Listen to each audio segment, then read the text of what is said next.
Ini Pastor. Yang pertama kepada perwakilan dari Teknik Mesin Touch, hari ini, akan diwakili oleh Bu Sekjur ya, Bu Naili, kami persilahkan Bu, sambutan sepatah dua patah kata. Silakan. Oke. Assalamualaikum warahmatullahi wabarakatuh. Suara Anda bisa terdengar nggak, Pak? Masuk, silakan. Oke. Terima kasih saya ucapkan pertama kali kepada Bapak Ibu peserta kepada adik-adik untuk kehadirannya di webinar ini, dan yang kedua yang terhormat ke Prof. Harus. Salam kenal Prof, saya ya Mbak Naili ya. Ya, saya perwakilan dari jurusan. Kebetulan Pak Kajurnya sedang ada acara di luar, jadi tidak bisa. Dan yang selanjutnya yang terhormat Pak Mas Esa selaku pembicara di webinar hari ini. Terima kasih Mas atas kesediaannya untuk berbagi ilmu dengan kami, terutama dengan mahasiswa saya. Ini ada beberapa mahasiswa saya yang join. Mungkin nanti teman-teman punya gambaran terkait dunia teknik mesin yang sekarang ataupun di perkembangan teknik mesin lainnya. Nah, untuk selanjutnya saya kembalikan ke Pak Yusuf selaku moderator. Monggo, saya terima kasih dari jurusan. Semoga event-event seperti ini akan terus berlanjut. Seperti itu. Amin. Monggo Pak Yusuf. Terima kasih Bu Naili. Ya akan ada lanjutannya kok. Tadi Pak Ardi sudah bilang ini nanti ada seri-seriesnya. Terima kasih juga Bu Naili dan juga timnya ya. Saya lihat ada banyak juga mahasiswa-mahasiswa beliau. Terima kasih sudah hadir. Sama-sama mencari ilmu. Selanjutnya kami persilahkan dulu kepada Prof. Harus untuk juga memberikan sambutan beberapa patah kata. Monggo silahkan Pak. Baik, kita awali aktivitas kita hari ini dengan baca basmalah. Bismillahirrahmanirrahim. Amin. Assalamualaikum warahmatullahi wabarakatuh. Selamat pagi dan salam sejahtera gitu ya. Yang saya hormati Bu Naili ya, mewakili Sekretaris Departemen dari Teknik Mesin ITAT, kemudian narasumber kita ya, mahasiswa saya gitu, yang paling top gitulah.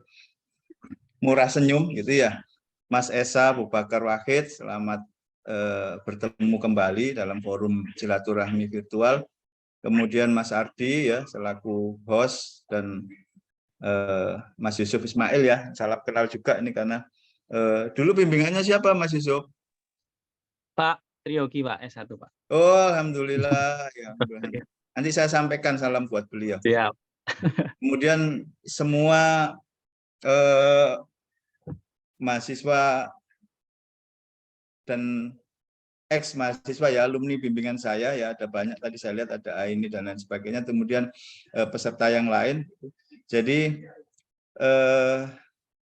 semangat dari silaturahmi dan berbagi ini sebetulnya ya ini apa, kita ingin meningkatkan ukhuwah gitu ya, ukhuwah insaniyah gitulah. Kemudian meningkatkan silaturahmi, begitu networking dan lain sebagainya. Karena setelah lulus tuh ini ya biasanya terus terpisah jarak gitu. Kita tidak pernah komunikasi lagi begitu dengan pembimbingnya atau dengan mahasiswa, mantan mahasiswa bimbingannya, sehingga saya merasa perlu kalau silaturahmi itu kita jalin gitu. Nah, kalau cuma silaturahmi saja kan kurang afdol begitu. Makanya kemudian ditambahi dengan berbagi. Nah, berbaginya di sini ya macam-macam gitu, bisa berbagi ilmu, nanti bisa berbagi ya kalau ada kelebihan bonus ya kita bagi gitu misalnya. Jadi intinya kumpul-kumpul lah kita. Jadi dari kumpul-kumpul itu mungkin ada hal-hal yang positif yang bisa kita tindak lanjuti, apakah itu kerjasama riset gitu ya, apakah itu joint publication atau mungkin tidak tahu, banyak sekali hal-hal yang bisa kita tindak lanjuti dari silaturahmi gitu ya. Nah, alhamdulillah ini sudah yang ketiga ya. Jadi yang pertama kemarin sudah kita laksanakan. Kemudian yang kedua itu pembicaranya dari Glasgow University, kemudian tentang success story begitulah, belajar di UK begitu ya. Kemudian hari ini dari praktisi industri, insya Allah bulan depan ini ya ada Pak Yunus ya, Kaprodi S1 Teknik Mesin dan alumni pasca kita. Kemudian ada mungkin bisa 2 narasumbernya, enggak apa-apa, wong berbagi gitu, sama Mas Yusuf ya, nanti berdua gitu ya, atau nanti Mas Yusuf dulu baru Pak Yunus begitu. Karena yang sudah menyatakan bersedia duluan Pak Yusuf ya, Pak Yusuf Ismail, Mas Yusuf Ismail, kemudian nanti Pak Yunus. Pak Yunus ini S2, S3 di Teknik Mesin ITS nggih Pak Yunus nggih? Betul Pak, saya S2 di mesin tahun 2015, sedangkan S3-nya tahun 2000, tamatnya tahun 2020 Pak. Nggih. Jadi nanti beliau akan berbagi tentang bagaimana pengelolaan prodi ya Teknik Mesin di STTAL begitu. Nanti mungkin ke depan ada sesuatu yang bisa kita kerjasamakan. Gitu.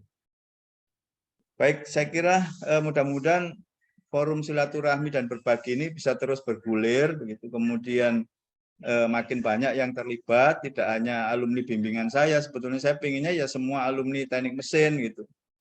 Teknik Mesin ITS bisa S1, S2, S3 begitu, nanti bisa kemudian bekerja sama dengan afiliasi atau instansi tempat adik-adik atau bapak ibu sekalian bekerja begitu, nanti bisa menggelinding gitu. Mumpung teknologinya sangat mendukung, kalau ketemu fisik kan agak susah ya, biaya dan lain sebagainya. Tapi insya Allah silaturahmi virtual ini tidak mengurangi substansi ya dari silaturahmi, dan insya Allah tidak mengurangi keberkahan. Begitulah. Baik, saya kira cukup, tidak perlu berpanjang-panjang. Saya kembalikan kepada Mas Yusuf sebagai moderator dan kita bersama-sama mendengarkan cerita dari Mas Esa Abu Bakar gitu ya. Akhirul kalam, wassalamualaikum warahmatullahi wabarakatuh. Waalaikumsalam warahmatullahi wabarakatuh. Terima kasih terus sambutan sekaligus harapan-harapan buat kita bersama begitu ya. Saya ingin mengucap salam kenal juga untuk Pak Yunus. Salam kenal Pak. Ya sama-sama Pak. Saya Kaprodi S1. Kaprodi S1 Sekolah Tinggi Teknologi Angkatan Laut. Siap. Semoga nanti bisa berlanjut nanti silaturahminya Pak ya. Selain online nanti online. Baik, kita lanjut ke acara inti kita yaitu sharing session bersama Bapak Esa atau Mas Esa, kita panggil Mas Esa saja biar akrab ya. Dari wajahnya belum terlalu pantas dipanggil Bapak. Iya, betul. Beliau akan memaparkan tentang bagaimana peranan teknik mesin di industri semen nasional. Sebelum itu, saya mohon izin dulu untuk memperkenalkan bagi teman-teman atau Bapak Ibu yang belum kenal ya. Ini ada banyak yang hadir ini. Saya mohon izin sedikit membacakan CV beliau sedikit saja. Profil beliau begitu ya. Sebelum nanti beliau akan mengelaborasi sendiri gitu, memperkenalkan lebih lanjut. Beliau lahir di Cilacap ya, tahun disembunyikan bulan Juni. Kemudian yang penting adalah beliau menjadi mahasiswa mesin ITS tahun 2006 sampai 2011 ya, di ITS Mechanical Engineering. Kemudian lanjut juga S2 ya di MMT ITS. Selesai kemarin bulan Oktober 2022, alhamdulillah fresh graduate. Wisuda kapan Mas Esa? Sudah ya? Sudah kemarin. Sudah. Oh. Saya belum sudah. Belum. Beberapa hari. Beliau selama kuliah atau sekolah itu aktif di banyak sekali ya, organisasi-organisasi internal maupun eksternal kampus. Kemudian working experience ini yang penting saya kira. Beliau mengawali karir atau pernah berpengalaman sebagai on the job training di PT Pindad ternyata. Dan nanti boleh cerita juga Mas ya. Kemudian yang kedua ke PT Pertamina Persero, Refinery Unit 4 Cilacap. Ya, kemudian tahun 2011 di PT Holcim Indonesia, kemudian 2015 sampai sekarang ya Mas, di PT Semen Indonesia. Dan juga banyak juga prestasi ya, pernah menjadi awardee Ideal Preventive Maintenance Course di Kenya. Kemudian Graduate Development Program for Preventive Maintenance Engineer. Ini memang sesuai dengan jabatannya ya, maintenance engineering yang kesannya itu pekerjaannya itu pas nggak ada kerjaan ya monitoring aja, tapi begitu ada overhaul bisa nggak pulang ke rumah gitu ya. Benar nggak? Iya, Nanti bisa dijelaskan betul. gitu. Baik, langsung kita persilahkan pada Mas Esa untuk sharing. Silakan Mas. Oke, bismillahirrahmanirrahim. Assalamualaikum warahmatullahi wabarakatuh. Waalaikumsalam. Terima kasih Mas Yusuf. Alhamdulillah di pagi hari ini kita dipertemukan Allah di forum yang insya Allah berkah ya, karena di sini kita menyambung silaturahim satu. Kita udah lama nggak ketemu secara fisik. Saya terakhir baru kemarin ya Pak, harus kita bertemu di waktu itu acara di jurusan, kemudian sama Mas Yusuf maupun Mas Ardi lebih lama lagi, nggak pernah ketemu lagi. Alhamdulillah di sini kita punya kesempatan untuk tatap muka. Yang kedua, nanti kita akan cerita, saya akan cerita sebenarnya. Nanti kita akan diskusi gitu. Silahkan ditanyakan. Ya sedikit apa yang saya jalani, yang saya alami di dunia industri semen. Mudah-mudahan nanti bisa diambil hikmah dan pelajarannya. Gitu. Dan termasuk semalam ketika saya buat materi, saya jadi mengerti betapa profesi pengajar atau dosen itu sangat menantang gitu, karena bagaimana kita menyiapkan materi, menyampaikannya nanti gimana supaya audiensnya itu mudah memahami. Nah, ternyata itu bukan pekerjaan yang mudah, bukan pekerjaan mudah sama sekali. Jadi di situ saya bisa sangat mengerti gitu ya betapa tantangan seorang pengajar itu luar biasa. Baik, saya akan share materi untuk pagi hari ini. Bentar.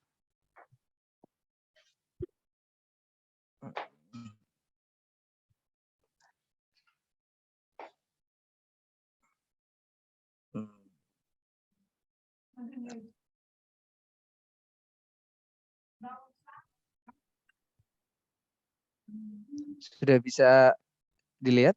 Bisa. Oke. Ini pagi hari kita akan cerita tentang peran teknik mesin di industri semen.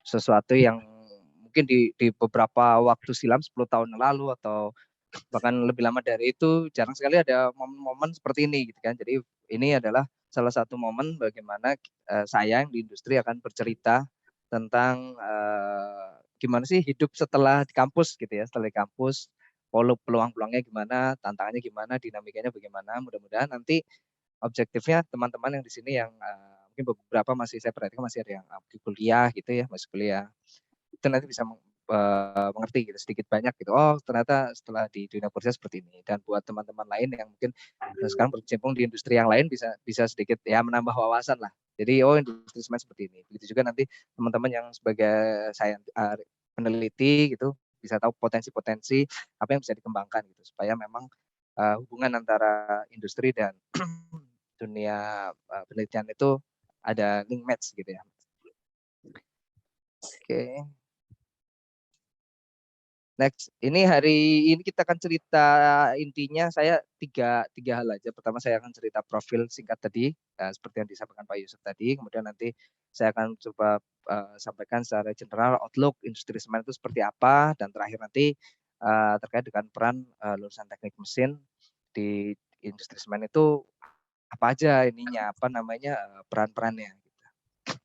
Oke, ini tadi sudah diceritakan sekilas oleh Mas Yusuf. Jadi saya lulus di 2011, kemudian di tahun yang sama saya bergabung di Holcim Indonesia. Programnya waktu itu GDP. Nah, saya itu sebenarnya dulu ketika lulus, ya karena sekali lagi karena bayangan engineer itu nggak terlalu banyak ya. Jadi dulu saya menghindari, Mas Yusuf, saya menghindari profesi engineer malah. Jadi dulu itu kalau ada vakan yang judulnya junior engineer, sudah pasti saya nggak apply. Saya cari yang manajemen training waktu itu, karena persepsinya manajemen training itu kan general gitu ya. Nah, GDP juga sama. GDP itu Graduate Development Program. Walaupun ternyata begitu masuk ternyata ya sama gitu. Jadi saya di engineer gitu kan. Jadi ya sudah, ini memang jalannya dari awal seperti ini. Udah kita masuk, kita jalani dengan ikhlas gitu ya. Nah, di 2012 saya program 1 tahun GDP. Jadi saya mulai classroom, ada classroom 3 bulan, kemudian rotational OJT 6 bulan, mulai dari departemen itu mulai dari manufacturing, kemudian marketing gitu. Mulai di manufacturing, mulai di produksi, maintenance, tambang, semuanya masuk itu selama 6 bulan. Kemudian 3 bulan akhir saya bikin final project. Waktu itu final project saya cuma dikasih waktu 3 bulan untuk bikin final project. Nah, final project saya waktu itu basic banget. Jadi meneliti tentang kegagalan di Bolt. Metodenya yang saya gunakan sederhana sebenarnya, persis seperti yang dilakukan kita mahasiswa mesin di semester 3, uji tarik. Jadi itu basic sekali uji tarik. Dari uji tarik itu justru kita tahu bahwa ternyata ininya spesifikasinya nggak sesuai dengan peruntukannya.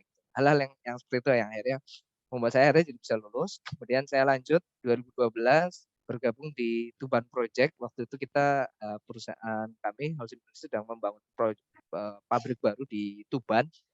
Jadi saya dari Narogong di Bogor waktu itu 2012 pulang lagi ke Jawa Timur, bergabung di sana sehingga 3 tahun. Nah, 2015 saya pindah karena proyeknya udah selesai, saya pindah ke operation. Di operation posisinya di engineering support. Nah, kemudian di 2016 saya dapat kesempatan untuk jadi kita dulu di global itu ada kita Holcim itu ada namanya preventive maintenance course gitu atau PMC kita nyebutnya. Nah, itu saya dapat kesempatan itu dikirimlah saya ke Afrika. Jadi kalau biasanya pergi ke Eropa gitu ya atau Asia Timur gitu ya. Keren-keren, ini saya ke Afrika, Pak. Jadi ke Afrika, ke Kenya waktu itu kita ditempatkan di sebuah plan yang memang butuh banyak improvement. Jadi kita dari seluruh dunia, seluruh OPCO kita kumpulin sana, kita training preventive maintenance. Kemudian di 2017 tahun berikutnya, jadi kalau dulu kita pelatihan gitu ya di kampus itu ada namanya KPP gitu kan, kegiatan pasca pelatihan. Nah, itu KPP-nya itu bikin project untuk memperoleh sertifikat. Nah, itu 2017 alhamdulillah selesai sertifikasinya. Saya mengerjakan project improvement di preventive maintenance di salah satu area. Itu 2017. Kemudian di 2018 saya internal move dari area sebelumnya ke area lainnya. Kemudian di 2019 kami di Holcim Indonesia diakuisisi oleh Semen Indonesia Group. Makanya sekarang jadi statusnya jadi ya anak cucunya Semen Indonesia. 2021 saya 10 tahun dan waktu itu saya pandemi saya pikir pandemi ngapain gitu ya, terus alhamdulillah ada kesempatan sekolah lagi, saya sekolah lagi dan 2002 kemarin baru kita lulus. Kira-kira itu secara singkat cerita tentang profesi saya. Oke, kita sekarang masuk ke yang pertama Bapak Ibu sekalian. Jadi mungkin sebelah kanan ini adalah apa yang sering Bapak Ibu lihat ya. Jadi kalau kita ini Dynamics, ini produk dari perusahaan kami ya, ada semen Gresik, semen Padang gitu ya. Apalagi yang Bapak Ibu sering lihat Indosemen, semen 3 roda gitu kan. Itu termasuk salah satu pemain yang ada di Indonesia. Nah, secara umum peta dari industri semen di Indonesia ini seperti yang terlihat di gambar ini, di mana mayoritas banyak pabrik semen itu di Jawa. Jawa ini mulai dari ada semen Jawa, kemudian ini ada di Sukabumi, semen Merah Putih ini juga di semen Bumi, Juinsin ini di Karawang, Indosemen ini yang paling termasuk banyak plannya di Bogor, Narogong juga di Kalimantan dan Cirebon. Kemudian SBI atau ini yang perusahaan saya Holcim yang kemudian diakuisisi berganti nama menjadi Solusi Bond Indonesia. Ada di Narogong, Cilacap, dan Tuban. Kemudian semen Gresik yang cukup terkenal ya, ada di Tuban, kemudian ada di Rembang. Sementara untuk yang di Jawa selain itu semen Bima, ini ada di Jawa Tengah bagian selatan. Kemudian yang di NTT ada satu semen Kupang. Untuk yang di Sulawesi ada semen Tonasa dan semen Bosowa. Kemudian ini yang dari Cina, Pons. Ini ada di Kalimantan dan ada di Papua. Kemudian yang baru kemarin diakuisisi juga oleh Semen Indonesia Group, semen Batu Raja. Dan kemudian yang cukup terkenal juga di daerah Sumatera Barat, semen Padang. Ini dan terakhir ini yang di Aceh, ada satu plan kita juga dari Semen Indonesia, dulu punya Lavars, kemudian diakuisisi Holcim, dan terakhir diakuisisi oleh Semen Indonesia Group, ada di Loka. Nah, kira-kira ini peta apa namanya persebaran pemain pabrik semen di Indonesia dengan total kapasitas 110 juta ton per tahun. Nanti kita akan lihat di slide berikutnya bagaimana kondisi marketnya terhadap kapasitas. Nah, kira-kira ini landscape untuk perkembangan. Jadi kalau diperhatikan yang pie chart ini sumber ini saya dapatkan dari materi Indosement Public Expose 25 Maret 2022, jadi belum terlalu lama. Jadi yang pie chart ini adalah menunjukkan pangsa pasarnya. Jadi pangsa pasar memang masih cukup besar ya semen Indonesia karena memang kapasitasnya termasuk yang terbesar. Kemudian kalau untuk yang warna yang ada di kepulauan ini menunjukkan pertumbuhan atau growth-nya dari apa namanya konsumsi semen. Jadi kalau di sini terlihat yang hijau-hijau inilah yang pertumbuhan semennya cukup tinggi. Jadi kalau kita perhatikan mulai dari daerah Sumatera ya, Barat 10, kemudian Jawa Barat, kemudian Nusa Tenggara Barat, Kalimantan Timur, kemudian Kalimantan Selatan, kemudian ada Sulawesi Selatan, Papua ini yang cukup hijau. Sementara yang lain merah ini pertumbuhannya di bawah 0%. Maaf, yang cukup besar di atas 15% sama. Yang orange, justru yang orange ini maaf. Yang hijau antara 0 sampai 5%. Ini kira-kira 119 juta ton. Kemudian, nah ini kalau melihat share-nya yang biru ini adalah semen Indonesia dan SPI atau semen Holcim ya, Holcim. Jadi cukup besar 44%. Kemudian sisanya yang paling besar kedua adalah Indosemen. Ada Bosowa dan semen Batu Raja. Yang biru ini adalah 44 besar ini. Semen Indonesia, ini yang BUMN, Indosemen ini yang swasta, Kons ini yang dari Cina, Semindo ini semen merah putih. Ini juga swasta, termasuk Wilmar, masuk pemiliknya dari pemiliknya Wilmar. Jadi yang biru ini yang disebutkan nomor 1 dan 2 ini kapasitasnya, kemudian yang hijau ini yang 2 ini, Bosowa dan Batu Raja. Nah, sisanya yang merah ini dibagi kecil-kecil ini, mulai dari Kons, Semindo, Imasco, Grobogan, Panasia, dan Siam Semen. Nah, ini kalau kita perhatikan perjalanan industri semen, itu ini ada beberapa milestone ya, ini dari tahun 94 hingga outlook-nya sampai 2025. Jadi 98 dialami dengan krisis ekonomi, kemudian di 2001 ini ada akuisisi Indosemen oleh Heidelberg oleh Jerman, Indosemen diakuisisi Jerman, termasuk juga di tahun yang sama kurang lebih semen Cibinong dan semen Nusantara, perusahaan kami dulu miliknya Pak Hasim, itu diakuisisi oleh Holcim. Jadi Holcim masuk bersamaan kurang lebih dengan Heidelberg di tahun-tahun ini. Nah, disinilah rentang utilisasi pabrik ini terus meningkat seiring dengan meningkatnya demand. Jadi perekonomian kita di tahun 2020 hingga sampai nanti ini meningkat terus ya sampai 2012, milestone berikutnya ada di 2012. Itu naik terus Pak, sampai akhirnya waktu itu sempat pemerintah itu membuka opportunity untuk investasi baru, untuk pembukaan pabrik baru, karena memang outlook-nya itu nanti kita lack of supply. Nah, akhirnya orang pabrik berlomba-lomba membuat pabrik baru gitu kan, pelan baru. Nah, sayangnya di 2012, momentumnya itu di 2012, utilisasinya menurun. Utilisasi menurun seiring dengan naiknya kapasitas. Jadi yang biru ini kapasitas. Jadi disinilah mulai orang pabrik-pabrik yang tadi disebutkan itu baru itu bikin pabrik banyak. Gitu. Nah, kondisinya saat ini di pandemi, kondisinya saatnya over capacity. Jadi bisa diperhatikan kapasitas kita ada di level 119 juta ton, sementara permintaan kita hanya di angka 60-an, sehingga utilisasi itu hanya sekitar 50%-an. Ini yang sekarang sedang dialami oleh industri semen. Jadi banyak plant itu yang operasinya nggak sampai 1 tahun gitu, karena memang demand-nya nggak banyak. Gitu. Hal ini yang sempat disuarakan oleh Pak Andre Rosiade kemarin ketika rapat dengar pendapat dengan manajemen Semen Indonesia Group ya di DPR. Jadi memang didorong untuk moratorium atau penghentian pembangunan pabrik semen. Itu kondisi yang sekarang. Jadi outlook-nya di industri semen saat ini kondisinya memang oversupply.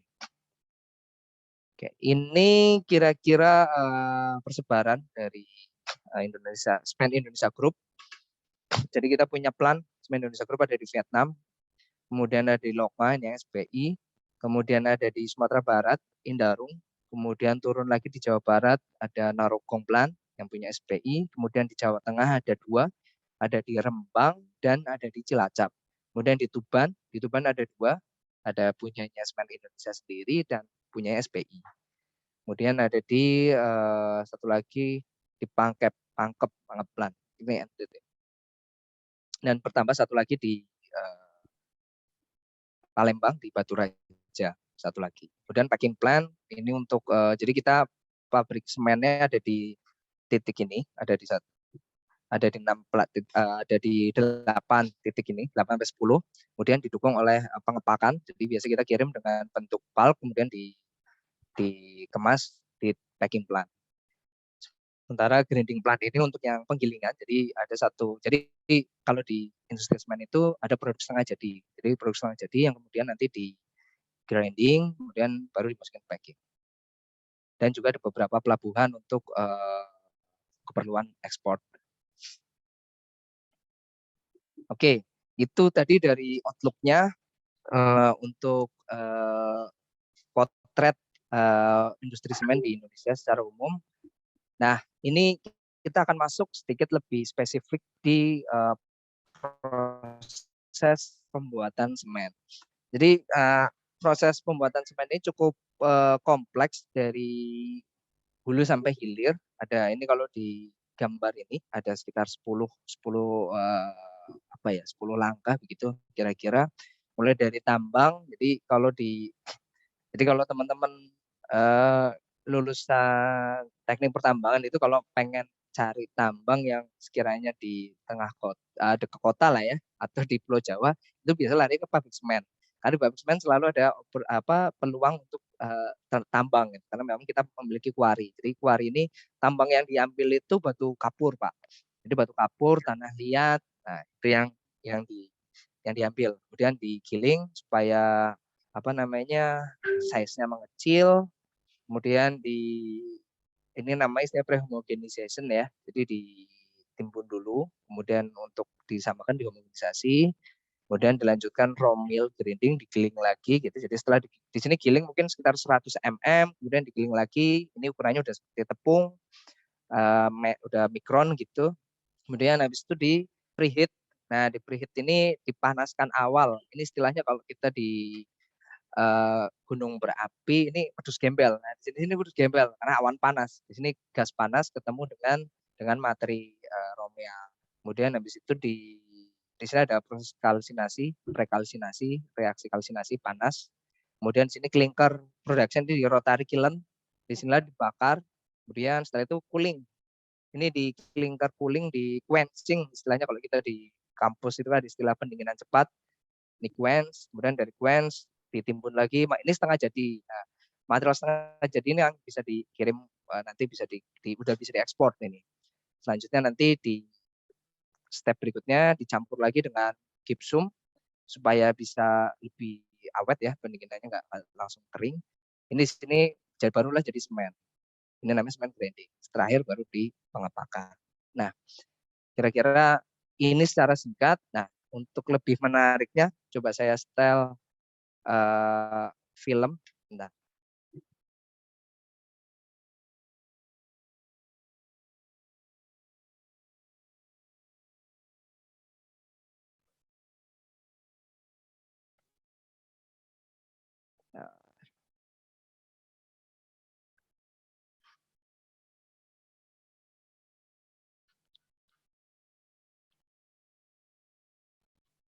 Jadi kira-kira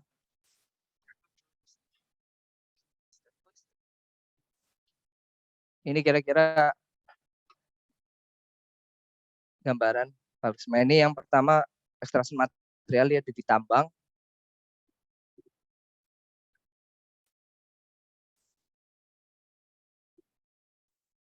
Kemudian ini equipment yang sering kita pakai ya, conveyor belt.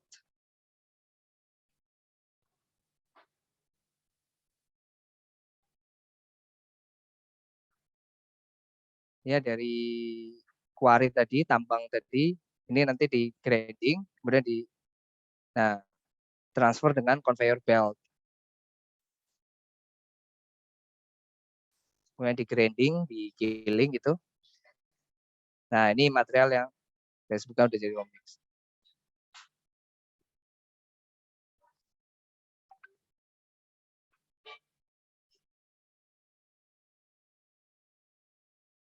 Nah, selanjutnya ini di pembakaran tadi. Jadi singkat langsung ke pembakaran, ada preheating dan di rotary kiln.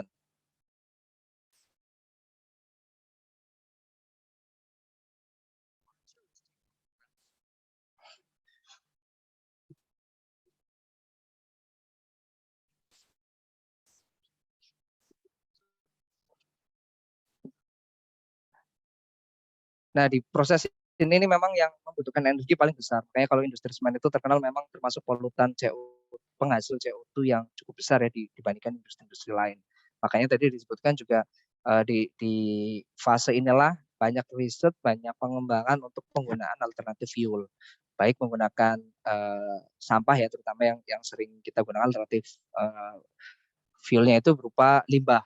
Jadi limbah-limbah pabrik, limbah-limbah perkotaan gitu, itu diolah sedemikian rupa sehingga nanti bisa dijadikan sebagai pengganti dari batu bara. Substitusi lebih tepatnya sih. Kemudian setelah jadi tadi proses itu berikutnya, nah ini clinker, ini jadi hasil sudah pendinginan cepat dari kiln, bentuknya seperti ini, clinker batu-batu seperti ini, kemudian ditransfer menggunakan conveyor belt ke penggilingan berikutnya.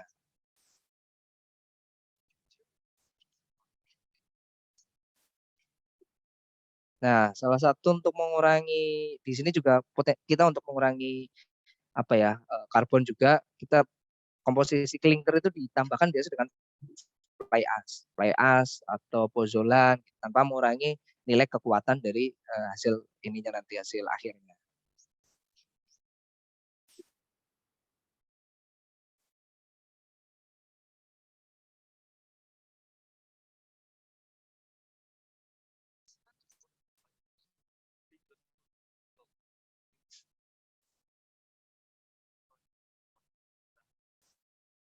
Nah, umumnya produk semen itu keluarnya itu dalam bentuk bulk atau curah atau bag. Bag itu yang kemasan sering kita lihat ya gitu. Kalau beli itu ada yang kemasan 40 kilo, 50 kilo.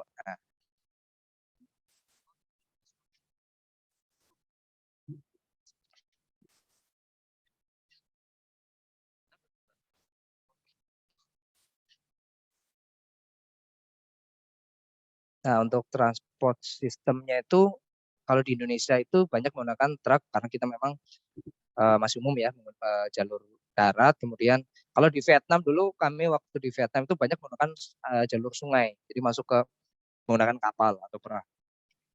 Kalau di Indonesia banyaknya memang truk, kemudian ada kereta. Kereta hanya nggak banyak yang menggunakan kereta. Kalau di Jawa itu Indosemen untuk transport ke Banyuwangi dia menggunakan kereta. Kalau di Cilacap sama di Cilacap untuk pasar di Jogja, Solo dan sekitarnya itu menggunakan kereta. Ya, kira-kira itu.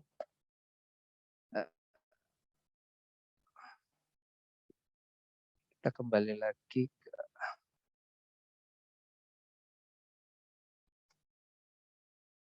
Oke, itu tadi secara singkat tentang proses yang ada di industri semen. Cukup menantang menjelaskan ini karena memang dulu saya belajarnya cukup lama gitu. Jadi harus menjelaskan dalam bahasa yang sangat singkat. Mudah-mudahan nanti bisa ketangkaplah beberapa poin ya. Oke. Selanjutnya, nah sekarang kita masuk yang inti dari diskusi kita di hari ini tentang peran lulusan teknik mesin gitu ya. Jadi sebelumnya saya mau coba cerita tentang sebenarnya teknik mesin itu mechanical engineering ya. Kalau menurut ini saya semalam baca di Top University. Jadi ini termasuk bidang engineering yang sangat tua gitu, yang paling awal dan paling luas. Karena memang mechanical engineering itu concern-nya itu ada di desain, manufacturing, kemudian maintenance dari sistem mechanical. Jadi mechanical system itu ya kita yang mendesain, menghitung gitu ya, kemudian kita membuat dan terakhir kita memelihara atau merawat lah ya, memelihara supaya sesuai dengan desainnya. Nah, setelah kita akan belajar tentang statics, dynamics, thermodynamics, fluid dynamics, stress analysis, mechanical design, technical drawing, dan tentunya yang belum material ya, material.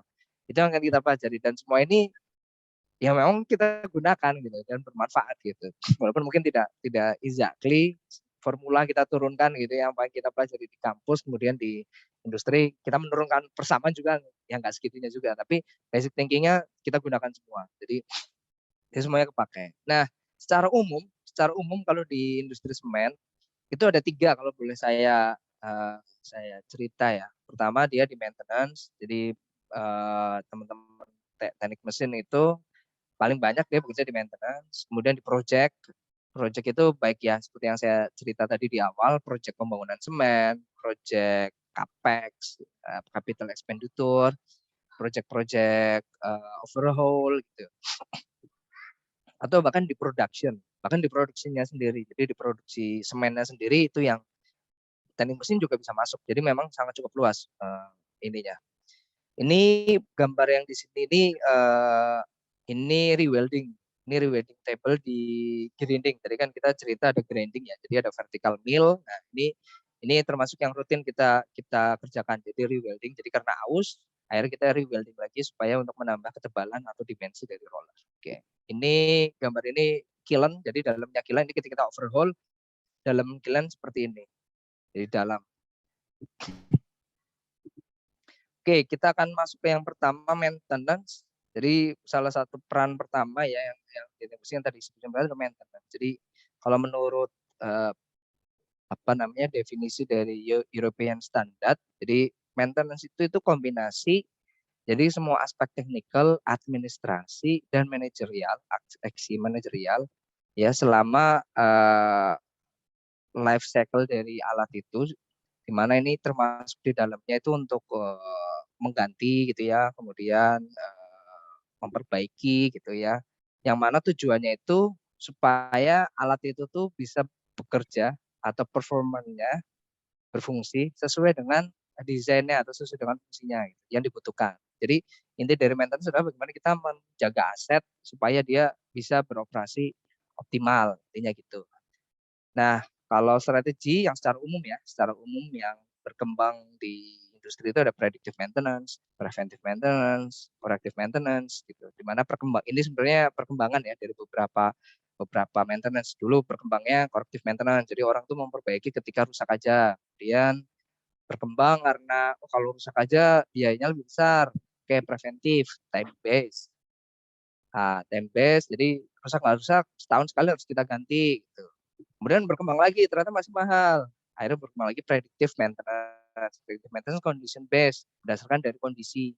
Oh ini kalau kondisinya memang rusak ya kita ganti. Sederhana itu. Dan aktivitas turunan lainnya.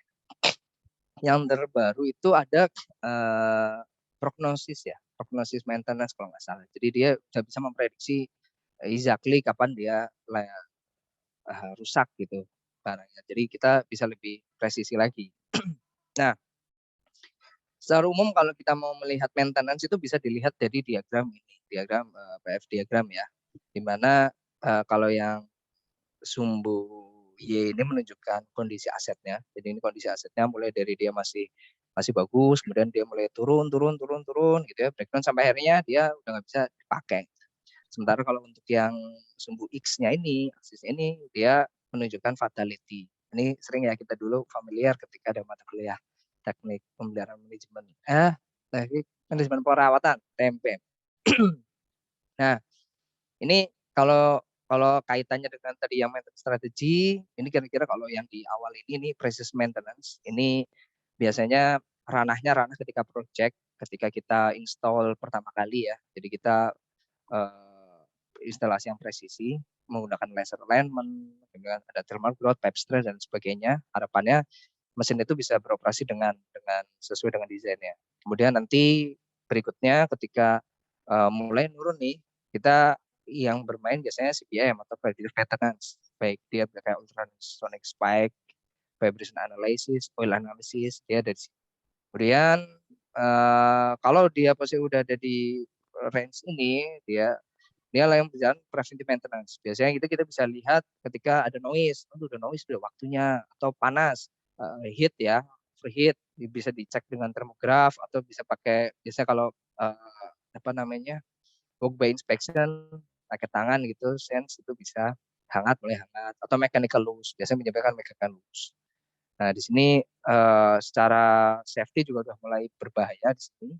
Terakhir ini corrective maintenance, ini udah damage nih, itu udah catastrophic biasanya. Corrective maintenance itu terakhir ini. Biasanya dilakukan ketika ya, kalau kondisi udah parah, udah nggak bisa ngapain akhirnya itu ya corrective maintenance. Nah aktivitas-aktivitas ini dilakukan, ekspektasinya itu seperti ada yang di bawah ini. Jadi ekspektasinya dengan kita melakukan perawatan yang benar, strategi yang benar, harapannya umur dari alat itu bisa diperpanjang.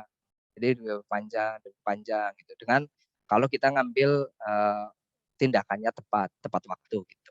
Dan tindakannya selain waktu dan tindakannya juga tepat, jadi kita bisa selamatkan. Itu. Nah, kemudian kalau ini di gambaran di pabrik saya, maintenance itu kira-kira seperti ini, dibagi menjadi dua. Kalau teman-teman mechanical engineer, dia ada di preventive maintenance atau di mechanical maintenance di area 2 ini. Jadi kalau ini istilahnya kita yang bagian reliability, yang di kotak yang sebelah ini dia eksekutor atau eksekusi. Nah, di sini profil orang tim yang ada di sini ada planning atau reliability engineer, kemudian ada conditioning monitoring, ada lubrication. Jadi untuk yang di sini peran yang dibutuhkan memang dia expertise ya di preventif, ada dia kontrol lubrikasi, planning dan workload balance, sama planning major plan shutdown atau overhaul, kita nyebutnya sebenarnya overhaul. Ini ada di sini perannya. Kemudian peran area atau di sini ada area superintendent, engineering support dan workshop. Ini areanya dia bertanggung jawab di ini ya, pemeliharaan day to day activity di lapangan. Jadi termasuk ownership ya. Ownership dari equipment, termasuk improvement-nya. Kalau dulu kita di kampus itu dengar apa? Sense of belonging gitu. Harus memiliki, ini harus memiliki alat. Jadi implementasinya.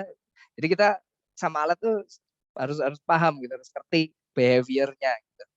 Kemudian fast reaction ya, kalau ada unplanned incident atau perlu adjustment yang kecil, repair works masing-masing area. Kemudian kalau engineering support, dia root cause failure analysis, perannya di situ sama modifikasi dan pekerjaan engineering lainnya.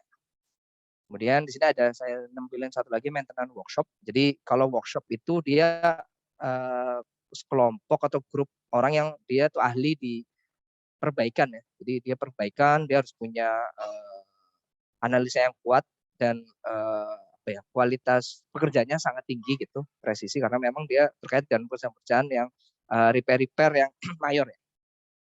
Dan dia juga supervisor harus terlatih untuk terkait eksekusi. Ini kira-kira kalau di area eksekusi. Nah, kita akan masuk lebih detail lagi. Jadi kalau tadi di reliability saya sebutkan reliability. Yang pertama itu reliability and planning engineer. Ini posisi yang kita tuh kalau di sepak bola itu playmaker lah istilahnya, karena dia yang mendesain ketika dia itu istilahnya work order system ya. Jadi dia yang merencanakan pekerjaan. Jadi kalau di tempat kita itu alur bisnis flow-nya pemeliharaan itu ketika ada kondisi yang unacceptable, ada kerusakan semisal, nanti orang bikin notifikasi siapapun bisa bikin notifikasi asal dia punya akses, entah itu maintenance, production gitu ya, manager, engineer, teknik superintendent dia bikin notifikasi, kemudian nanti dari planner dia akan verifikasi kondisinya kayak apa. Oke, dia udah lihat, oh kerusakannya ABCDE, kemudian dia bikin notifikasi ke order. Jadi dia convert notifikasi tadi ke work order. Nah, dia merencanakan order. Jadi dia merencanakan, oh kalau untuk kerusakan ini, saya perlu tool seperti ini, perlu material part ini, perlu kebutuhan orang seperti segini gitu ya. Jadi dia desain semuanya dalam work order. Setelah itu dia schedulekan. Jadi dia sudah merencanakan planning, kemudian dia schedulekan kapan pekerjaan ini bisa dilakukan.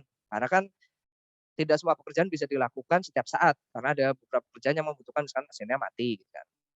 Nah, sampai sini ini perannya reliability engineer.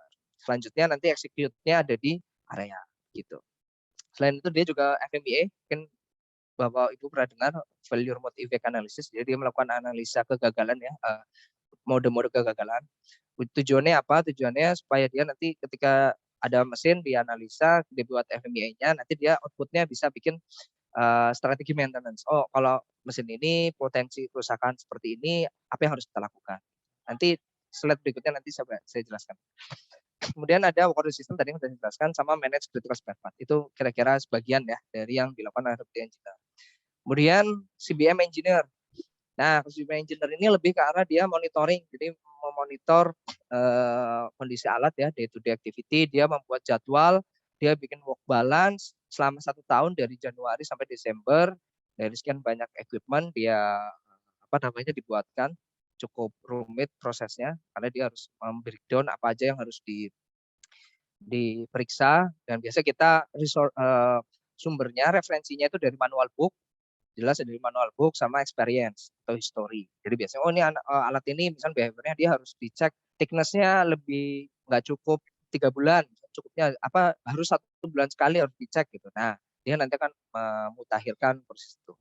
Ini contoh, ini yang digambar ini contoh ketika si BM engineer dia melakukan pengecekan ya kondisi di kilang.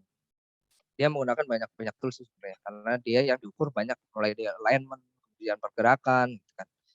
Kemudian engineer berikutnya yang ada di lab itu shutdown engineer. Jadi kalau shutdown engineer ini dia merencanakan pekerjaan tahunan ya. Jadi ketika major breakdown biasanya kita setahun sekali itu sekitar 12 hari ya sampai disebutkan Mas Yusuf. Jadi kalau ada overhaul kita ya siap-siap lama di kantor, lama di pabrik selama 12 sampai 14 hari gitu. Nah, siklusnya itu kerja 1 tahun.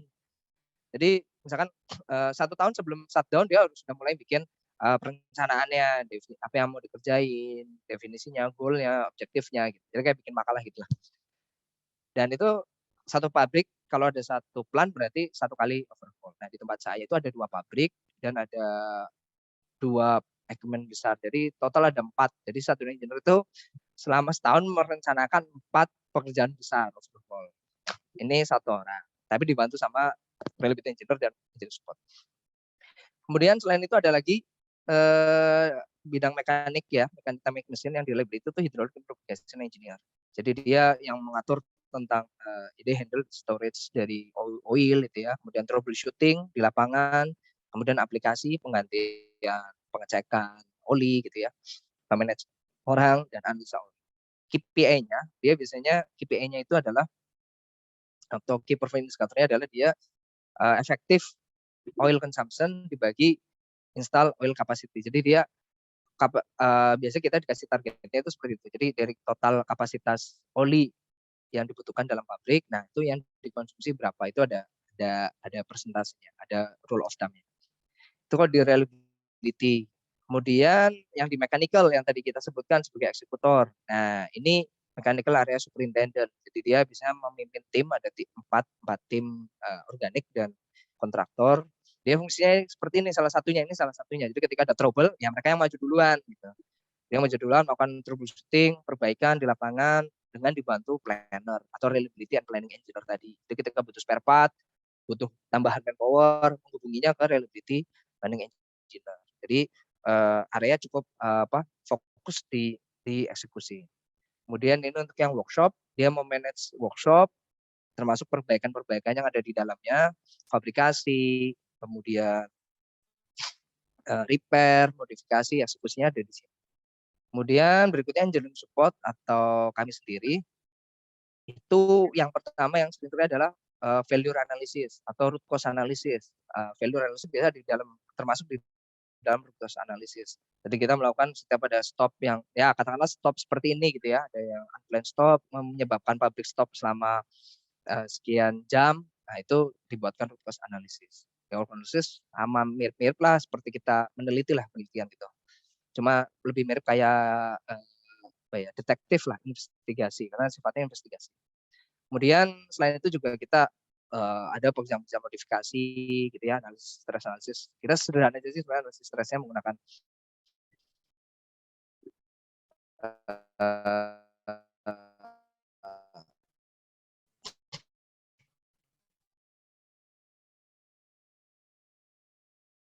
software yang ada gitu, yang di gambar sebelumnya yang angkat beban ada fabrikasi, itu di engineering support. Nah kemudian selain itu tadi saya sebutkan juga produksi. Jadi teknik mesin selain maintenance dia juga bisa berperan di produksi gitu. Di produksi itu dia memanage operation mulai dari ujung tadi yang saya cerita lihat videonya sampai terakhir gitu. Dia memanage tujuannya adalah dia mengoptimasi performance dari alat ya, sebagaimana juga sambil menurunkan konsumsi energi dan maintenance cost. Jadi mengoptimalkan penggunaan alat lah. Jadi kalau dilihat ini sekilas ya ruang kerjanya seperti ini. Ini teknik mesin seperti itu. Jadi dia memonitor, mengoperasikan plan ya mulai melalui layar-layar seperti ini. Dan disinilah basic knowledge ya, basic thinkingnya engineer itu sangat terpakai. Biasanya di sini teknik kimia sebenarnya. Biasanya banyak teknik kimia, tapi teknik mesin juga bisa karena memang industri semen nggak terlalu rumit sih sebenarnya, nggak terlalu proses kimianya nggak terlalu rumit. Jadi cukup bisa untuk dipahami oleh teknik mesin, cukup bisa. Jadi kalau dulu pernah ada guyonan teman salah satu senior kami di Holcim itu dulu dari orang Eropa itu bilang, kalau yang operator yang di sini itu harus lincah gitu kan. Kalau perlu dia senang main game. Jadi kalau yang biasa main game kerjanya cocok nih di sini nih karena di sini butuh cepat. Misalkan ada alat pressure-nya mendadak turun gitu kan, atau speed-nya atau ampere-nya load-nya naik. Nah, dia harus cepat, harus sigap ngoperate. Itu kira-kira peran ya lulusan teknik mesin baik di produksi. Nah ini terakhir, jadi saya mencoba mengutip dari perkataan Kino Sabit. Jadi dalam arti ya sebenarnya engineering itu sebenarnya bagaimana kita tuh menggunakan ilmu sains untuk menemukan ya solusi-solusi yang kreatif, yang praktikal. Jadi ini sebenarnya profesi yang cukup terhormat gitu. Kira-kira itu. Terima kasih Mas Yusuf. Mungkin presentasinya saya cukup di sini. Nanti kita lanjutkan di sesi pertanyaan. Waktu dan tempat saya kembalikan ke Mas Yusuf. Siap Mas Esa, terima kasih atas pemaparannya yang sangat lengkap ya, sangat sistematis. Dari awal tadi perkenalan beliau, kemudian sistem di dalam perusahaan-perusahaan beliau, produk-produknya, market share-nya, sampai lengkap lah, produksi sampai akhir peran kita sebagai engineer dari mesin. Apa yang bisa kita lakukan di dalam industri semen. Sangat menarik. Saya pribadi ada banyak ada trigger banyak ini untuk bertanya. Tapi sebelumnya mungkin kita beri kesempatan lah kepada teman-teman dulu. Barangkali ada yang mau berkomentar begitu atau memberikan pertanyaan atau menyanggah. Ada juga mahasiswa, kami persilahkan, banyak sekali yang hadir. Berapa nih? Termonitor 30 peserta yang hadir ini. Ya, saya buka dulu kesempatan. Silahkan raise hand atau langsung berbicara, atau kalau mau ditulis di chat boleh, kalau malu ya. Kalau mau apa istilahnya? Behind the screen. Silahkan. Saya hitung sampai 5, tidak ada. Ini Mas, mancing ya, untuk mancing aja Mas ya. Memang menarik. Iya. Dari mana ya? Saya punya 3 pertanyaan, tapi kalau 3 nanti saya pengen tanya terus nanti jadi panjang, nanti yang lain nggak dapat kesempatan. Yang pertama itu mungkin yang paling gampang dulu Mas ya, kan ada beberapa parts mesin itu yang bisa dilakukan predictive maintenance tapi tidak bisa dilakukan preventif, dan sebaliknya ada yang bisa dipreventif, nggak bisa diprediktif gitu ya. Ada yang mau nggak mau itu memang harus preventif misalnya. Kayak kita ke bengkel mobil misalnya kan, ganti oli tiap 10.000 kilometer ya mau nggak mau harus ganti gitu, walaupun olinya bisa jadi secara mikroskopik itu masih bagus gitu. Jadi kira-kira kalau di sana bagaimana Mas? Berapa persentase yang bisa di preventif yang memang mau nggak mau harus replacement, berapa yang bisa diprediktif? Ada apa istilahnya, pie chart atau secara random atau secara kasar gitu ya kira-kira? Iya, paham. Jadi kalau kita di aktual itu Mas, sebenarnya kalau sebentar. Kalau kita bandingkan preventif atau prediktif secara base angka numerik itu memang agak susah sih Mas. Saya susah berapa persen kita preventif atau berapa persen itu prediktif. Itu agak susah. Cuma terlalu memang gitu. itu berkembang. Oke. Karena terlalu banyak. Jadi itu justru jatuhnya berkembang Mas. Jadi contoh misal saya pakai cerita ini aja. Maaf. Jadi kayak yang tadi kita mana tadi ya?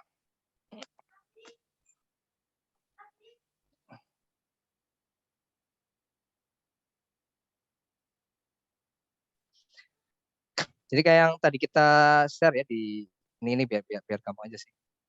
Maaf. Salah share.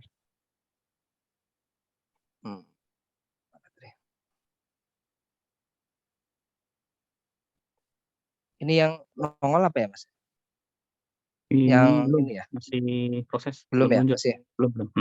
Oke. Bentar. Oke. Loh, nggak bisa.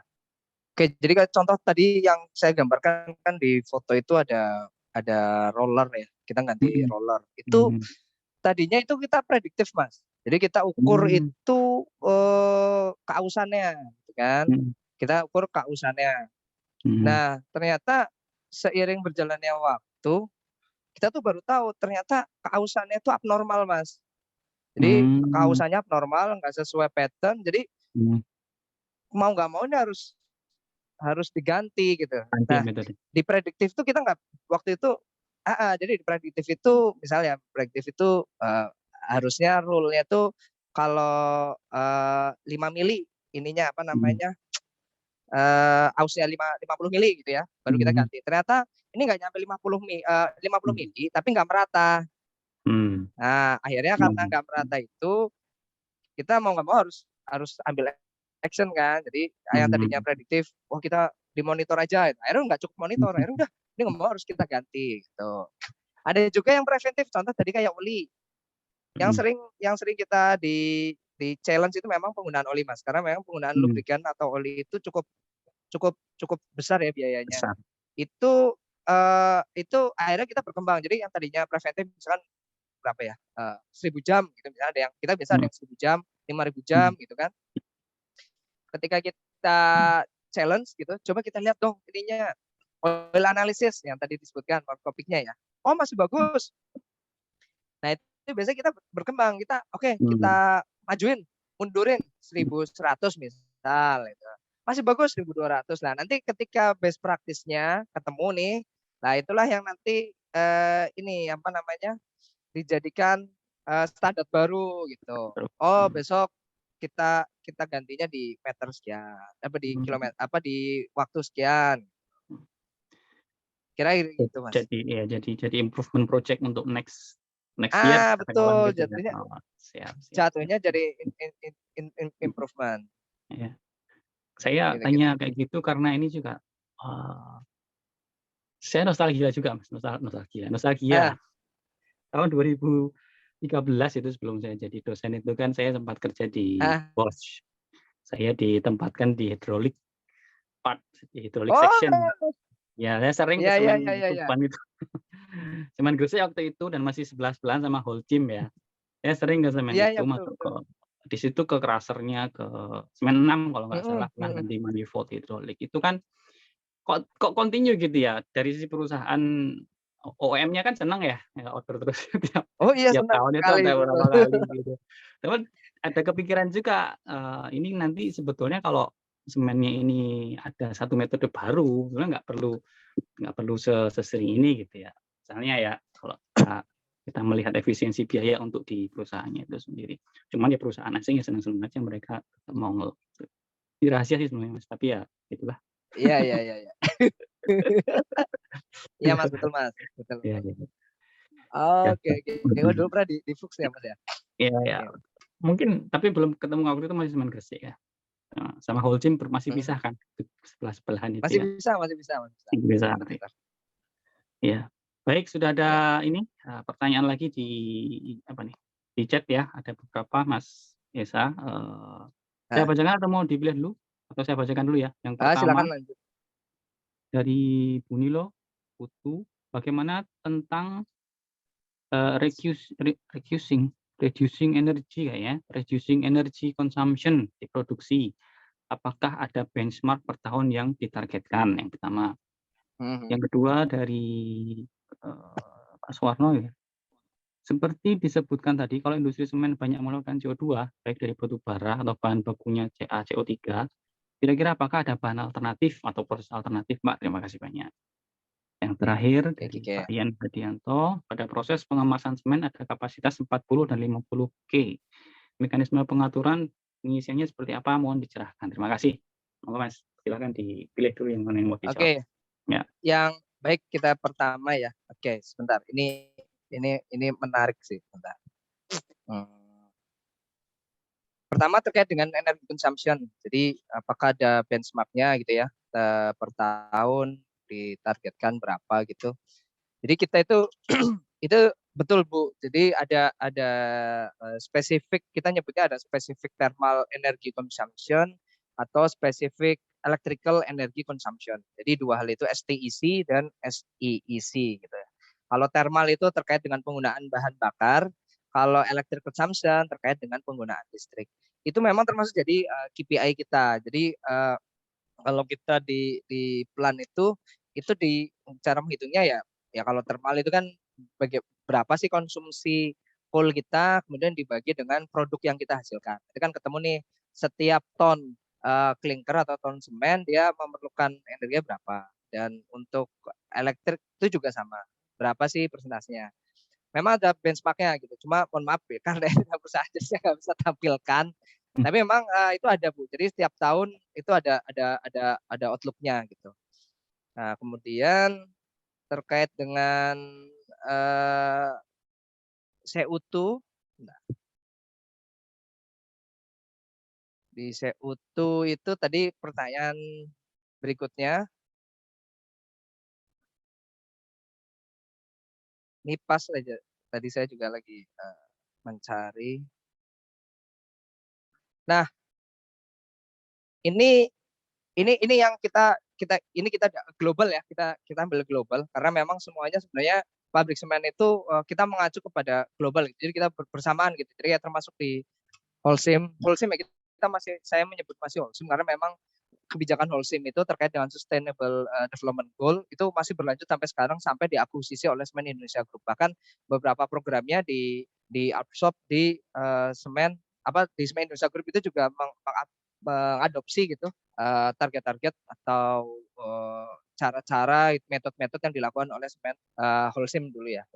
Jadi kalau kita perhatikan memang kalau di McKinsey Company ini di sini energi terbesar dan CO2 ya, penghasil CO2 itu ada di kilang dan preheater. Nah, apakah ada alternatif fuel? Yes, ada. Itulah yang justru dikembangkan di Holcim dulu karena kita kan dulu global ya.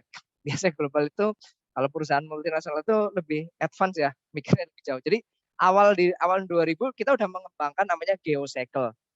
Jadi geocycle itu satu unit bisnis sendiri gitu yang dia menerima limbah. Limbah itu limbah dari pabrik, Mas Yusuf. Jadi limbah dari, bahkan limbahnya tuh macam-macam. Ada sepatu, potongan-potongan sepatu Nike gitu yang udah dicacah gitu ya, atau bahan-bahannya yang kan dia nggak bisa dibuang kan, mereka nggak bisa dibuang, nggak bisa dibakar, akhirnya mereka nyari fasilitas. Nah itu potensi bisnis ini ditangkap sama Holcim waktu itu. Jadi dia juga butuh untuk ngurangin penggunaan coal. Orang-orang pabrik-pabrik juga perlu wadah untuk memusnahkan limbahnya. Jadi namanya co-processing. Jadi co-processing itu jadi proses yang bersama-sama gitu kan. Jadi dia memanfaatkan panas yang ada di kiln dan preheater. Itu dimasukkan di kiln dan preheater. Itu dia diolah dulu. Jadi nggak cuma itu, rokok Sampurna ya, maaf merek. Rokok itu juga sama. Jadi limbah-limbah itu di manage, dikumpulkan berdasarkan nilai kalornya, dimensinya gitu ya, barang-barang yang udah dipakai, bahkan dari pemerintah juga kementerian ketika ada sita barang sitaan gitu, barang sitaan dari Kementerian Pertanian biasanya waktu itu, barang-barang yang nggak bisa dimusnahkan, bingung, akhirnya dibuangnya di apa preheater gitu, di kilan. Nah itu cukup membantu gitu. Itu berkembang sampai sekarang. Terakhir itu di Cilacap itu bahkan bisa Cilacap itu bisa mengembangkan fasilitas dia untuk mengolah sampah perkotaan. Jadi sampah-sampah perkotaan kita kan sering itu biomas ya, dijadikan dalam bentuk biomas, tapi skalanya besar gitu karena kota. Jadi sampah-sampah yang di kota di Cilacap kemudian ini kerjasama antara pemerintah Swiss waktu itu Denmark, kemudian Holcim, waktu itu masih Holcim itu dan beberapa instansi pemerintah Indonesia itu kita buat fasilitasnya. Jadi kayak si sampah perkotaan itu disortir gitu, kemudian disimpan, ditimbun itu untuk mengurangi kadar airnya. Kemudian setelah itu di mixing, baru dituang di pabrik semen di preheater. Gitu. Nah kalau target ini yang saya dapat ya, ini saya dapat dari McKinsey ini targetnya memang di 2050 ini targetnya 2,9 ya, 2,9 megajoule apa proyeksinya ya, skenario di situ. Nah itu kan dikurangi di breakdown gitu, di breakdown dengan pertama efisiensi energi gitu. Energi efisiensi ini biasa mengikuti Mas, teknologi terbaru. Misalnya kayak motor, kita ada motor listrik yang dia lebih hemat, gearbox yang dia energinya lebih hemat, terus proses yang di dalamnya vertical mill dan lain sebagainya itu ada di sini. Kemudian alternatif fuel itu termasuk tadi yang saya sebutin dari limbah gitu. Kemudian ada yang baru itu solar panel. Jadi kalau Bapak Ibu sekarang di search di Google, kita di SBI itu baru menekan ya kerjasama dengan salah satu supplier solar panel. Jadi dia nanti sifatnya menyewakan, Mas. Jadi dia menyewakan alat ke kita bayar berdasarkan listrik yang dihasilkan. Tapi kita nggak memiliki alat, jadi minim capex, jadi nggak ada capex gitu, nggak ada modal yang disertakan, hanya biaya tahunan aja, biaya tahunan. Dan itu kontraknya ya cukup lama. Gitu. Nah itu termasuk energi efisiensi, alternatif fuel. Nah terus berikutnya clinker substitute. Clinker substitute itu maksudnya kita kan yang tadi saya ceritakan kan habis dari clinker dari kilang kan quenching ya itu bentuknya clinker. Nah clinker ini dulu di masa lalu itu komposisinya sangat tinggi. Jadi komposisinya itu bisa sampai 80%-an gitu kan. 70 sampai 80%. Nah sekarang mulai dikurangi. Sisanya dicarikan material-material aditif seperti fly ash gitu. Kemudian pozolan, kemudian gypsum ya, kalau gypsum udah pasti gypsum itu untuk retarder Mas. Jadi clinker itu kalau kena air itu langsung mengeras. Nah kalau di semen kan kita nggak bisa. Kalau semen kan kita harus butuh, misalnya kita ngaci kan nggak bisa kita ngaduk semen tiba-tiba langsung keras kan. Nah itu dikasih retardernya bentuknya gypsum. Nah gypsum itu yang membuat semen itu supaya dia keringnya itu agak lama. Jadi kita punya waktu untuk aplikasi. Itu clinker substitute. Nah, ini yang kemudian teknologi ini tadi lebih ke arah ya state of the art dari teknologi semen lah. Misalnya kalau dulu giling semen dengan ball mill gitu yang tadi seperti ini kan ini ball mill nih. Ini ball mill. Kita bikin teknologi baru vertical mill misal. Nah, itu lebih irit, lebih hemat gitu. Dan lain sebagainya. Kira-kira itu sih kalau dari Seutu ya terkait dengan outlook pengembangan di industri semen. Kemudian pertanyaan ketiganya apa ya Mas? Tadi packaging ya, pengemasan ada yang kapasitas 40 dan 50 kilo maksudnya ya. Mekanisme Oh iya, pengisiannya seperti apa? Packaging ya, packaging teknologi kayaknya ini. oke. Izinkan saya cari ini dulu Mas. Sebentar. Jadi packaging itu ada di namanya mesin packer. Packer. Nah, oke, jadi dia ya kalau zaman sekarang udah cukup canggih sih sebenarnya. Apa sih namanya? Jadi kita tinggal set aja sih. Automation ya, sudah main ya. Ya betul. Udah masuknya sih automation. Nah.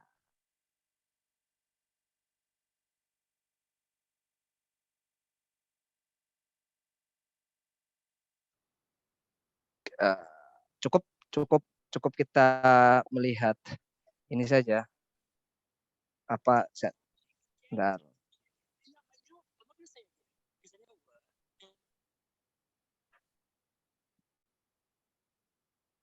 Oke. Saya share.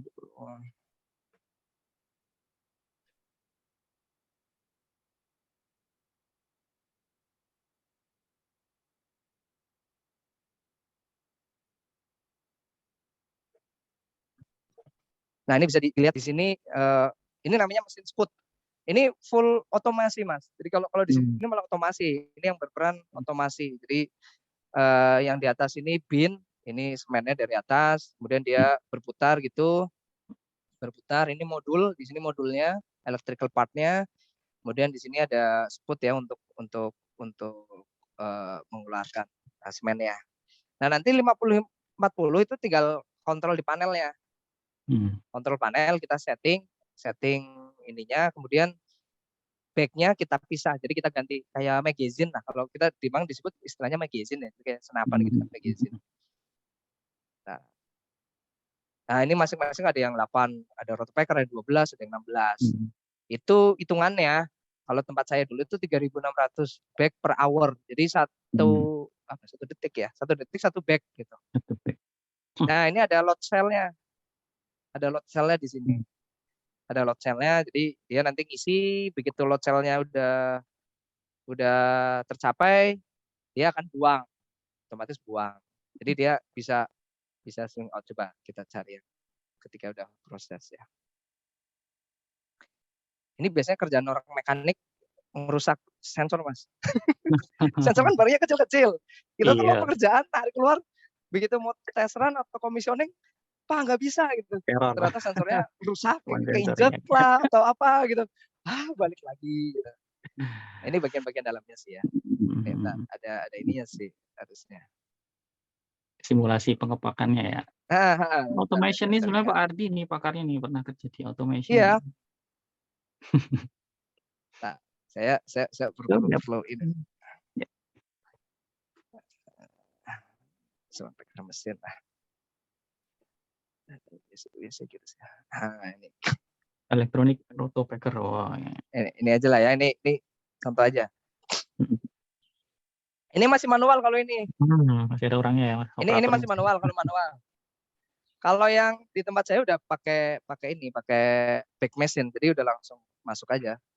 Cek. Coba ini semi ya. Ada ini ya lah, kemudian nanti dia muter, ngisi sambil muter. Kalau beratnya udah tercapai, dia langsung berhenti terus dituang. Gitu. Seal. Nah, memang challenging banget kalau di sini Mas, karena kan debu ya. Sementara part-part elektronik, sensor itu kan dia butuh kebersihan gitu kan. Jadi potensi trouble-nya itu besar banget kalau di sini. Kalau ini kecil sekali ini sih maksudnya speed-nya ya, karena kan dia manual. Kalau dia udah pakai automatic mesin, dia lebih ini sih. Lebih itu lagi. Itu kira-kira. Coba saya nanti coba cari dulu deh. clear ya saya kira ini. Semoga menjawab pertanyaan tadi ya. Ya, Masih ada pertanyaan lanjutan nih, Mas Esa, banyak nih. ya. 1, 2, 3. Dari Dari Prinsi Apriandi ya. Untuk peralatan machinery untuk predictive maintenance, parameter apakah yang dapat dilihat sebagai patokan untuk melakukan predictive maintenance di peralatan machinery?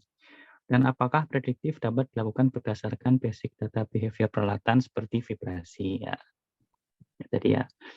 Selanjutnya, Bu Nilo lagi, sejauh mana peranan predictive maintenance industri saat ini yang berhasil memperpanjang lifetime aset equipment? Apa bisa di-share infonya atau contoh oke. dari Mas Fani Fani Taksono. Kayak kenal ya. Kalau saya kenal kayaknya. Ini nanya apa ngetes ya? Apakah diperlukan advance material untuk handle fluida yang korosif atau high temperature? Jika ada, mohon di-share jenis material tersebut. Terima kasih. Luar biasa nih, berat semua pertanyaannya. Oke, yang pertama untuk peralatan machinery, untuk predictive maintenance, parameter apa yang dilihat sebagai patokan untuk melakukan predictive maintenance? Oke. Ntar, saya kayaknya di slide-nya itu ada deh. Ada. Jadi kalau predictive maintenance, kita itu pertama itu mengacunya ke ini, mengacunya itu ke manual book. Jadi di manual book itu dia akan menyebutkan apa sih? Apa aja yang harus dilakukan gitu kan? Apa pekerjaan yang harus dilakukan gitu. Baik itu dalam bentuk harian, per shift, jam, dia itu kan nanti dia pasti akan ada ininya, ada guidance-nya, Mas. Nah, itu satu dari manual book. Yang kedua dari experience. Kita kan bentuknya experience ya. Experience. Oh, kalau alat ini nih dia mestinya kerusakannya seperti ini. Nah, itu ada di FMEA. Maaf, ini saya share dulu. Ini ada di sini.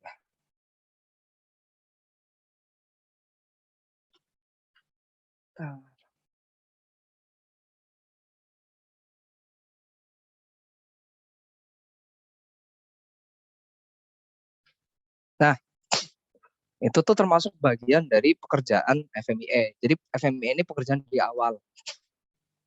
Ketika awal kita mau running pabrik, itu biasa kita bikin FMEA.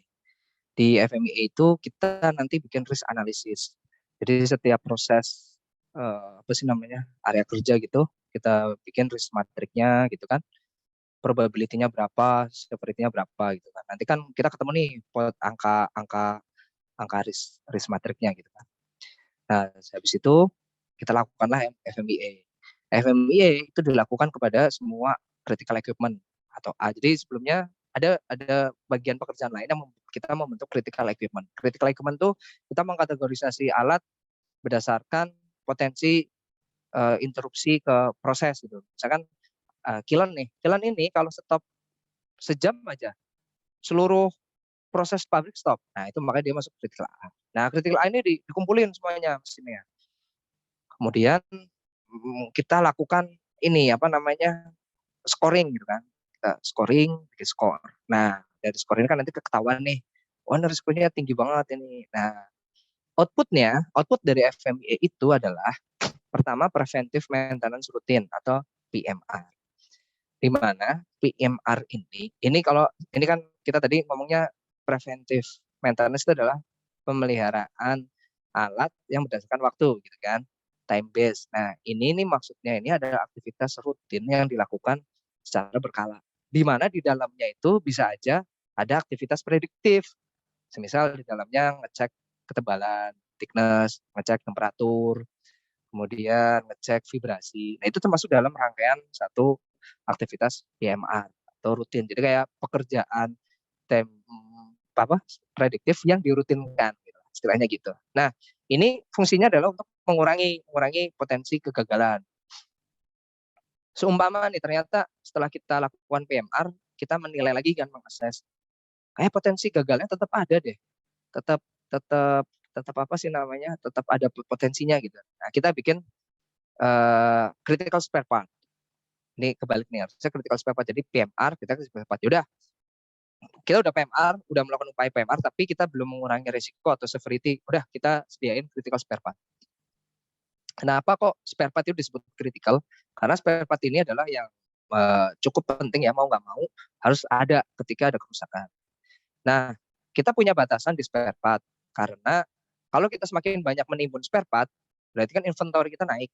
Uang yang nggak muter istilahnya kan jadi naik. Makanya spare part itu dipisahkan, critical dan non-critical. Nah, yang critical itu yang harus ada, itu kita tentuin. Terakhir, kalau kita udah ada PMR, udah ada critical spare part, tapi masih belum ada potensi, tetap potensi, kita bikin contingency plan. Contingency plan itu misal contoh nih, kita ada kerusakan nih, kayak roller gitu ya. Kita harus punya contingency plan. Nah, itu biasanya mechanical area, kayak saya jadi support, itu yang bikin skenario. Oh, kalau misalkan kalaupun kerusakan, kita siapin nih spare part-nya di sini, metode kerjanya kayak gini. Jadi in case nanti ada kegagalan, kita nggak butuh waktu lama untuk melakukan perbaikan, atau bisa reduce ininya reduce waktunya gitu. Itu salah satunya. Itu kira-kira. Jadi kembali lagi ke pertanyaannya. Pertanyaannya tadi, nah,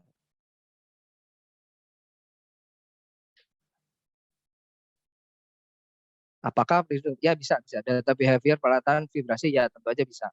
Nah, itu yang nanti dimasukkan ke histori, ke database. Nah, FMA ini diupdate terus, Mas. Jadi diupdate terus, begitu ada temuan, kita update lagi, bikin PMR lagi gitu kan. Jadi pemutakhiran gitu. Dan itu yang nanti dijadiin best practice. Contoh,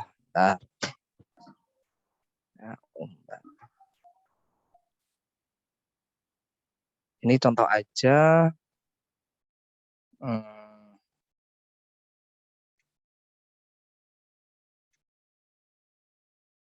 Nah, ini contoh kita bikin apa ya? Istilahnya pengukuran gap kausan roller. Tadi kan kita bicara roller, kemudian ada table yang dia berputar di vertical mill. Nah, kita ukur ininya, kausannya. Nah, ini kita jadikan record, kita jadiin nanti jadi data trend gitu kan. Oh, kira-kira outlook-nya bakal sampai 50 mili misal, kapan? Itu bisa sekali. Dan ini misalkan kita ada proses baru, material baru, misalkan proses menggunakan material baru. Ternyata kok temuannya makin cepat. Itu bisa aja nanti sekuensnya diperpendek. Jadi yang biasanya 1 bulan sekali, bisa misalkan 2 pekan sekali. 2 pekan sekali kita cek lagi gitu. Jadi cukup fleksibel. Cuma menantangnya nanti ini sih, Mas, manpower manajemennya. Karena kan kita udah bikin tuh setahun nih aktivitasnya kayak gini, begitu di tengah ada yang baru, wah pikir lagi nih orangnya siapa gitu kan. Ganti lagi. FYI mumpung bahas ini, Mas. Saya mau tanya, bukan tanya sih, intinya kalau tentang getaran atau noise, itu kebetulan saya sedang mengkaji itu teknologi prognostik atau prediktif itu sangat berkembang di dunia akademis ya. Sebenarnya pengaplikasian di industri itu sangat mudah, tapi saya melihat kok masih kurang gitu. Sebenarnya gampang, sebenarnya sangat-sangat gampang. Kita cuma perlu dataset history getaran gitu aja dari beberapa tahun. Pakai deep learning dalam waktu setengah jam kita sudah bisa prognostik gitu sebetulnya. Ya, nanti kapan-kapan lah bisa kita sharing-sharing lebih dalam lagi. Bisa Mas. Itu supaya bisa diadopsi langsung di industri biar enggak terlalu costly gitu kan. Karena sangat mudah. Potensinya besar, Mas, karena kita itu jadi karena kita dulu kan Holcim ya. Jadi sekali lagi koneksinya kan udah global. Ada satu perusahaan namanya Dalog, Mas. Namanya Dalog System. Jadi dia itu perusahaan keluarga sebenarnya, tapi yang punya doktor semuanya PhD dari Jerman, ayah sama anaknya. Dia itu mengembangkan, sebenarnya sederhana, Mas. Jadi dia intinya gearbox itu dia kasih sensor itu banyak. Dia kasih sensor banyak, kemudian dia tarik datanya, dan dia udah punya database. Waktu ini masih belum artifisial ya, dia masih manual, tapi resource-nya udah ada. Jadi sensor udah ada, cuma dia masih ngolah manual. Dan itu setiap bulan ngirim ke kita, Mas. Ini vibrasinya kayak gini, ini kayaknya prosesmu kayak gini deh. Nah, dia udah ngerti, udah ada data. Nah, itu yang menurut kemarin saya waktu tesis mau ngambil itu gitu. Cuma yang kesulitan itu adalah waktu kategorisasi apa ya. Jadi kita kan nggak punya, ya kita kalau data raw materialnya ada sih banyak. Tapi kan kita misalkan kalau noise sekian ini artinya apa, noise sekian kan kita harus bikin kategorinya kan. Terus kalau fitnya sekian, gitu kan, parameter operasi sekian, dia menghasilkan getaran berapa sih? Ya Mas, potensinya besar Mas. Ya. Pakai apa namanya kalau sekarang memang itu deep learning ya, classification itu ya, satu bagian yang sangat berkembang betul. Iya. Deep learning. Nanti bisa dielaborasi lebih dalam lagi nanti kalau siap. Ada waktu. Monggo dilanjut Mas, maaf menyela. Oke, kalau prediktif dan ini peranan prediktif maintenance di industri Pak. Kalau peranannya prediktif itu cukup ini ya. Cukup oke, saya kasih contoh ini aja, report aja.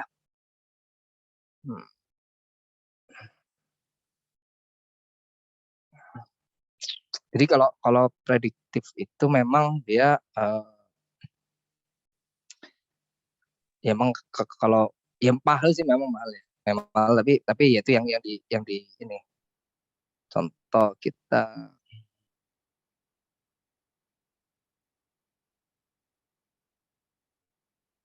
Oke, prediktif tadi kan lebih ke arah kondisi ya. Jadi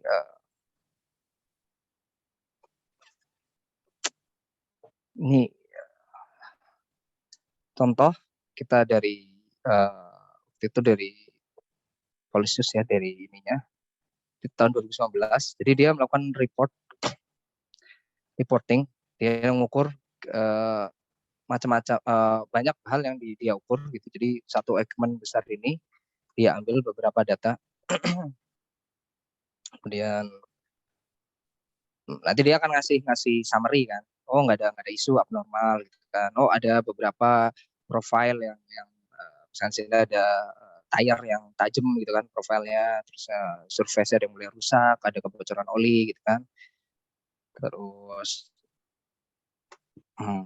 akses measurement, sel deformasi dia juga laporkan. Nah,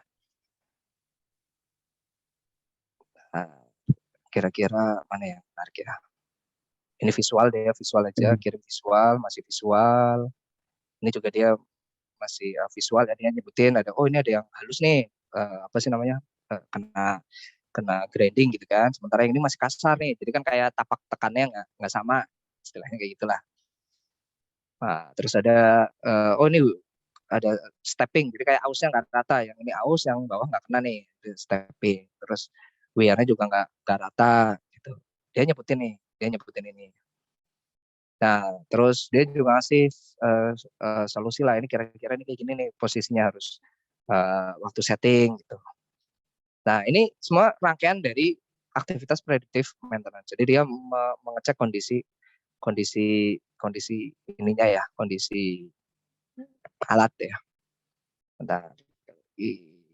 Yang menarik itu sebenarnya jadi kalau kilen karena besar ya, itu aksisnya Mas. Misalkan kayak ini geometrinya pas apa enggak gitu. Kalau misalkan ini kan proses kerjanya kan roller ini penggerak lah, pinion, kemudian ini istilahnya gearnya gitu kan. Tapi ini nggak pakai mekanisme spur gear atau helical gear Mas. Jadi pinionnya itu flat aja kayak tadi itu, flat. Terus ini ketemu tire ini juga flat. Jadi dia di Indonesia cuma ada di Tuban plan yang kilannya nggak pakai git gear. Jadi kalau istilah git gear ya kalau di plan. Ini nggak pakai gear, jadi langsung pakai ketemu sama tire sama roller muter. Nah ini dia ukur sampai segini. Nah dia tunjukin nih hasil pengukurannya. Nah, ini kan condition based nih, inklinasi. Kemiringannya masih di 4%, kan harusnya 3,9 atau aksis. Ini temperatur ya. Nah ini nanti, ini ada dia nunjukin juga kan diukur kebulatan atau roundness-nya si pipa kilen itu kan besar tuh, hampir sampai 6 meter ya. Ini gimana nih profilnya gitu. Nah ini nih fungsinya itu adalah untuk tahu kondisinya ini kira-kira acceptable sampai kapan gitu kan. Setahun lagi, 2 tahun lagi. Nah, kalau misalnya kita udah tahu, kita mulai persiapan Mas, persiapan spare part-nya, mulai beli. Karena kan kalau import tuh paling nggak butuh waktu prosesnya ya, mulai dari proses awal pengajuan, kemudian approval budget, kemudian tendering, sampai nanti barang itu bisa sampai 2 tahun. Apalagi kalau import, kalau di ini sih nggak masalah. Kira-kira itu Bu Nelo, ada lagi nggak ya? Sampai nanti dari predictive maintenance tuh bisa memprofilkan lah seperti ini kira-kira bentuk gelang saya. Jadi kelihatannya dari luar lurus saja gitu, ternyata begitu diukur bentuknya kayak gini nih, belok-belok kayak gini. Nah, konteks memperpanjang umur atau kan inti maintenance kan bagaimana supaya alat itu bisa berfungsi sesuai dengan kapasitas desainnya sebenarnya. Intinya kan gitu ya, seoptimal mungkin kan. Jadi sebenarnya mungkin bisa aja masih jalan ini, misalkan dibiarin aja masih jalan setahun 2 tahun, tetapi nanti performanya dia akan turun. Nah, kita tuh ngambil waktu yang paling kita dari pengalaman, dari justifikasi kita tuh bisa putuskan, oh ini udah nggak bisa nih, ini paling nggak setahun depan harus disiapin spare part-nya, ini harus diganti supaya bisa beroperasi sesuai dengan kapasitasnya. Nah, kira-kira sih kayak gitu sih. Ini contohnya kayak gitu. Ini contohnya hasil reportnya Kilan. Gitu. Oke. Cukup ya. Ya. Terus apa berikutnya Mas Fani ya? Oh ya Mas Fani, material tadi. Nah, ini ahlinya sebenarnya. Mas Fani, apakah diperlukan advance material untuk handle fluid yang korosif atau head temperature? Jadi kalau di industri semen itu kalau fluida itu jarang. Fluida itu paling oli lah.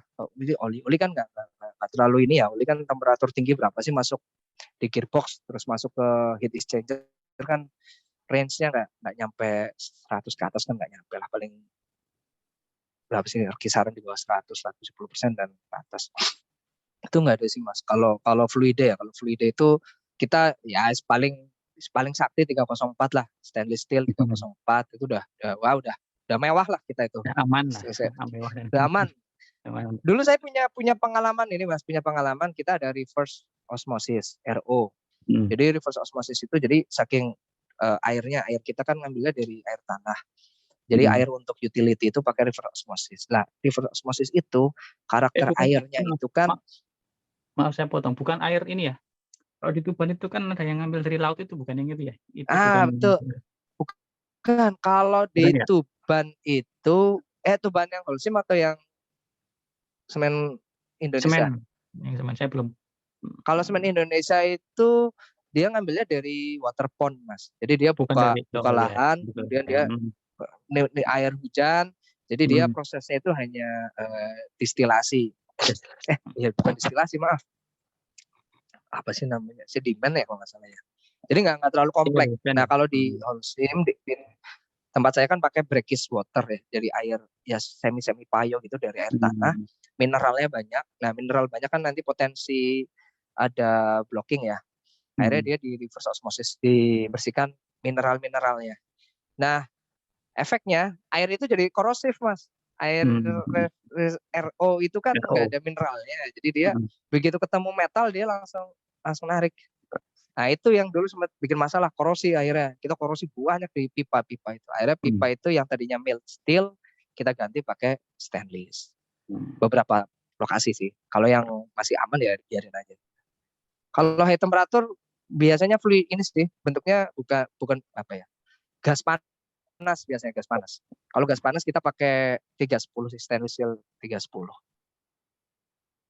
Ada material 310, ada material casting stainless steel juga ada. Gitu. Biasanya pakai itu sih. Tapi kalau yang fluida nggak ada sih Mas Fani nanti main-main lah. Ya. Oke. Selanjutnya. Lanjut nih. Mudah-mudahan menjawab. Mas Iqbal izin bertanya, apa yang perlu dipahami atau metode dasarnya buat orang yang belum paham tentang engineering dalam perawatan mesin? Berarti Ini kan maksudnya Bapak mungkin ini kalau kita mau dasarnya jadi sebagai engineer seorang harus bagian apa gitu ya? engineer, nah, ya kali ya. Jika kalau mau masuk karir gitu, metode-metode saya Oke waktu itu Mas, kan kurang ini. ini ini kalau setelah saya melihat ini Mas ya, perjalanan saya selama 10 tahun ya, dengan background saya nggak pengen jadi engineer. Jadi dulu itu kan memang ya ada beberapa keinginan saya. Keinginan salah satunya saya nggak mau jadi engineer Mas. Saya nggak mau jadi engineer. Cuma ya kembali lagi pada Rasulullah, saya di sini kerja gitu kan sebagai engineer. Kemudian ya kita niatnya kan memang beribadah gitu kan dengan apa yang kita pelajari gitu kan. Kita dikasih amanah nih kan, dapat rezeki bisa sekolah, ya udah kita manfaatkan itu, kita gunakan itu. Nah sebenarnya kalau di engineering itu yang digunakan itu kan yang paling kuat logical thinking ya, logical thinking, analytical thinking, itu kan itu memang udah ya orang kalau apa sih, kita mau masuk teknik gitu kan, itu harus modal dasar kan, modal dasar. Nah itu terlihat dari kayak kita belajar matematika. Kan matematika itu kan salah satu mata kuliah atau subjek yang dia melatih logical thinking kita. Sebenarnya basicnya itu aja sih, matematika. Apa ya, ini kalau bicara subjek ya, matematika, kemudian basic-basic. Justru saya itu melihat mata kuliah kita yang dasar-dasar Mas, yang semester 1 2 itu banyak kepake sih, banyak kepake. Material knowledge, terus elemen mesin, itu semua kepake semua. Basic thinkingnya kepake. Nanti pengembangannya kan di tiap industri beda-beda toh. Dan ini beda-beda. Yang kedua kerja keras. Kerja keras itu kayak kita tuh di kuliah itu udah terlatih dulu apa, mulai dari Gartek, Garmes, itu kan lembur semua. Itu kan lembur, itu kepake banget. Itu apa ya, attitude lah ya, kalau saya nyebut learning attitude itu sangat terpakai. Apalagi Mas dulu kita ya kalau ada praktikum lah semuanya itu. itu Mas, praktikum itu jadi kayak sekuens hidup saya kayak nggak berubah, jadi kayak kuliah, kerja sama, jadi kayak aduh kalau udah lembur ya udah lembur. Jadi akhirnya saya merasa judulnya tadinya kan saya takut ya, waduh di engineering saya nggak pernah ya mohon maaf, dulu kan saya lebih banyak di Kopma gitu kan daripada di lab gitu kan, saya merasa inferior kan.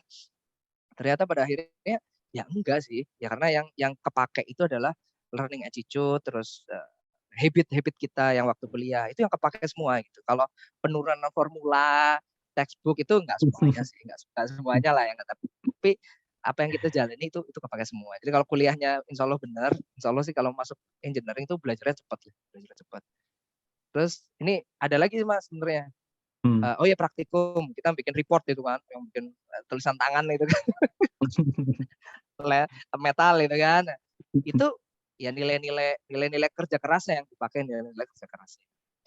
Sama even itu kalau kita bacem dulu kan, bacem istilahnya, walaupun saya nggak terlalu sepakat dengan konteks bacem kita yang copycat, itu saya nggak sepakat kalau copycat. Tapi kalau bacem dalam konteks kita reference ya, mencari referensi, itu ketika kerja itu aktualnya kita juga sama Mas, kita nggak bisa, misalnya saya ada trouble nih, ada contoh satu trouble di conveyor belt, itu saya nggak bisa misalnya ada conveyor ini terus saya ngerjain sendiri gitu, enggak, pasti akan saya selalu tanya ke teman-teman yang lain, kemarin conveyor yang di sana rusaknya kayak gini nggak, oh iya kayak gini, itu kemarin diapain, kan sama jam bacem saya, oh itu kayak gini, oh yaudah gitu.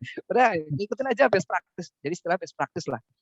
Jadi ya, nilai-nilai itu sih, jadi menurut saya yang penting itu aja sih, senang analytical thinking, logic, terus kerja keras, udah bisa lah. Poin-poin utamanya ini. Ya semoga menjawab ini ya, Mas. Ya. Terus Terus berikutnya substitusi bahan bakar batu bara dengan biomas. Substitusi bahan bakar batu bara dengan biomas sudah berapa persen per tahunnya? Kalau kita target itu seingat saya, namanya kita nyebutnya TSR, thermal substitution rate, itu antara 5-10%. Kalau saya nggak salah, sekitar 10%-an Mas lah. 10% atau 15%, saya nggak terlalu hafal ininya. Tapi kira-kira segitu sih dengan biomasa. Karena kita masalahnya di ini juga sih Mas, supply. Jadi kita keterbatasan supply. Jadi apa ya? Kadang kita tuh ada masanya susah nyari material gitu kan. Material biomas itu susah, jagung. Biasanya kita jagung, bahkan jagung itu kita masukin benih jagung, bongkol jagung, sekam padi, itu kita masukin semua. Karena untuk ngejar target itu thermal certification rate gitu. Tapi ya mungkin volumenya tidak uniform tadi ya, tiap tahun mungkin volume biomasnya atau musim atau hujan kan pengaruh juga ya. Iya, musim terhadap itu hujan, produksi. pengaruh sekali. Belum Terus prosesnya di dalam. Hmm. Karena ganggu proses, Mas. Hmm. Masukkan alternatif fuel itu mengganggu proses. Jadi prosesnya jadi lebih susah. Kita di maintenance juga efeknya juga macam-macam, ada korosi, ada aus, macam. Ya. Tapi itu subjek yang sangat bagus sih sebenarnya. Kalau buat riset tuh bagus. Betul. Suka Ada lagi duka pertanyaan jadi lanjut sebagai dari engineer, kalau lemah di pelajaran IPA apakah masih ada ya? Yang penting kerja keras tadi kata Mas. Ya kerja keras sih. Suka duka jadi engineer itu apa ya? Kadang tuh kalau lagi trouble itu susahnya di situ, Mas. Lagi trouble gitu, kita lagi trouble kan nggak bisa direncana ya. Trouble itu kan nggak bisa direncana. Nah, trouble nggak bisa direncana itu yang susah. Cuma saya sih ngelihat ini juga sih, Mas. Pernah nggak sih kita tuh waktu kuliah wayangan gitu ya? Karena kita sibuk gitu terus besok ada tugas belum dikumpulin, nah kita wayangan. Saya melihat itu tuh ada manfaat. Jadi kita tuh kalau wayangan kan kayak istilahnya baru bisa mikir ketika itu malamnya itu baru bisa mikir adrenalinnya muncul. Nah di maintenance itu sama, Mas, mirip. Jadi ketika ada trouble itu adrenalinnya itu naik gitu. Jadi akhirnya jadi terpacu gitu. Ini kita punya waktu stop cuma 10 jam misal. Kita harus selesai sebelum 10 jam gitu. Nah, itu adrenalinnya. Wah itu ya itu suka duka juga. Terus dukanya itu kalau kita ada trouble terus kita nggak nemu penyebabnya. Itu yang paling susah, Mas. Dan itu yang nanti akan saya ceritakan tentang RCA. Jadi RCA itu langkah yang kita lakukan ketika kita mau ini, Mas, apa sih namanya? Dari troubleshoot ya. Jadi saya root cause analysis ya, Mas ya. Betul, Mas. Nah, saya sempat ini. Jadi salah satu perannya engineer itu kalau kan kita root cause analysis, Mas. Jadi contoh nih, ini saya ambil contoh waktu itu kita ada satu produk ya di Climbing Arm itu patah, Mas. Patah terus ya udah kita ambil datanya, kita ambil visual, kita ambil sampelnya gitu, kita observe.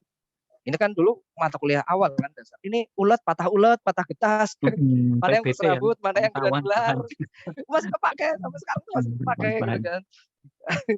Terus bikin foto sampel. Ini kan persis kayak dulu kita foto sampel waktu laporan gitu kan, penggaris, kertas putih gitu kan biar kelihatan di laporan. Nah, itu yang suka dukanya tuh kalau kita lagi ada case kayak gini. Karena ya itu kerja keras ya. Ini saya sampai harus kita yang biasa kita lakukan, kita ambil historinya, Mas. Historinya kita tulis, kita ambil banyak data, ya kayak bikin makal sih akhirnya. Kemudian kita kita kan ditulis kita mulai isi ya, maksudnya deskripsinya apa sih masalahnya, simptomnya apa, immediate action kemarin apa gitu, simptomnya terutama ya.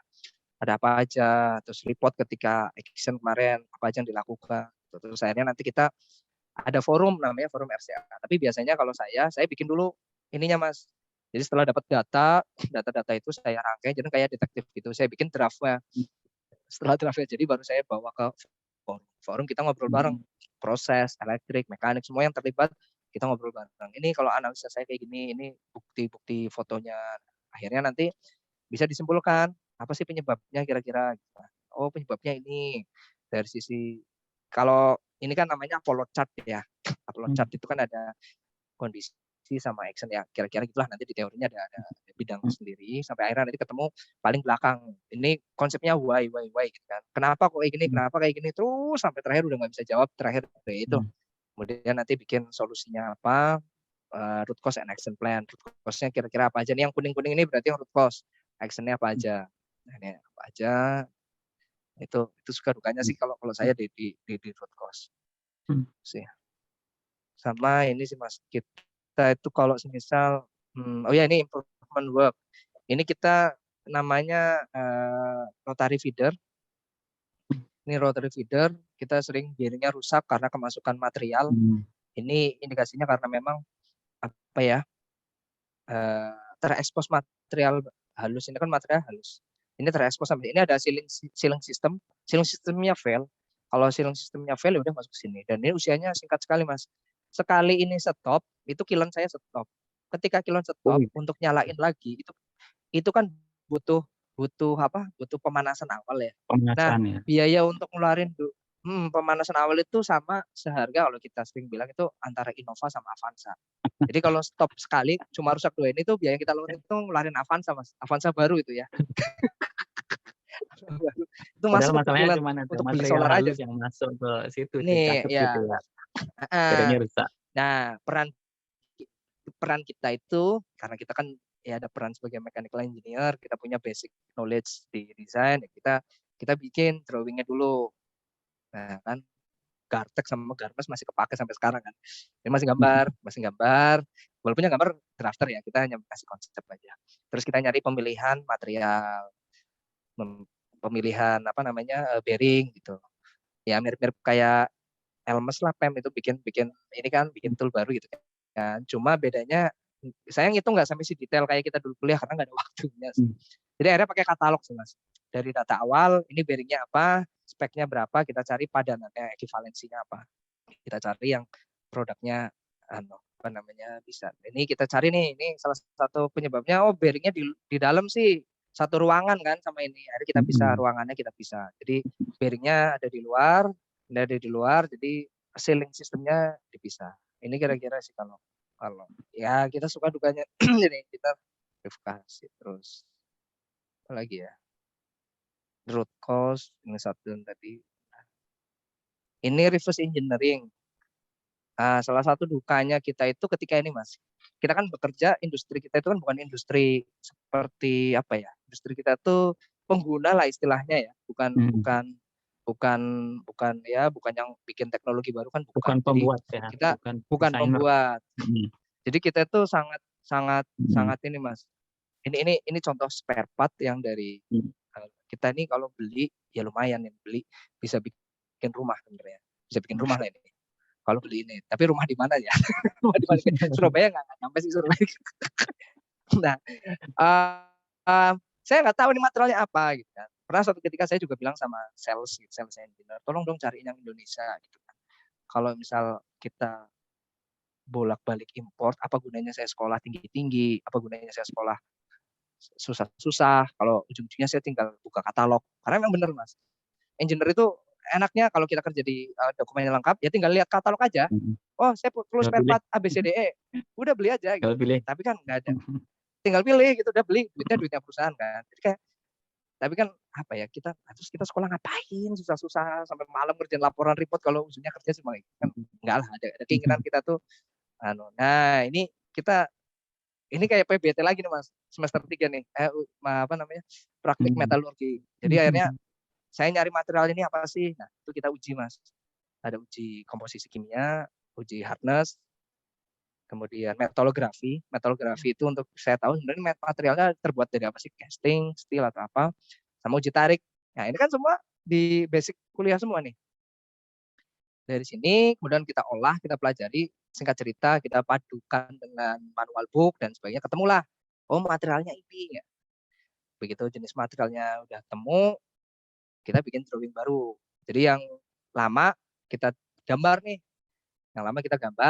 kita improve karena kan ada hak cipta dan sebagainya, kita improve, kita bedakan, kita belajar dari pengalaman, kita improve, terus kita nyari rekanan di lokal. Akhirnya jadilah seperti ini. Nah ini kalau sukanya ketika kita udah bisa reverse engineering itu, kita ada kebanggaan lah ya, ada kebanggaan.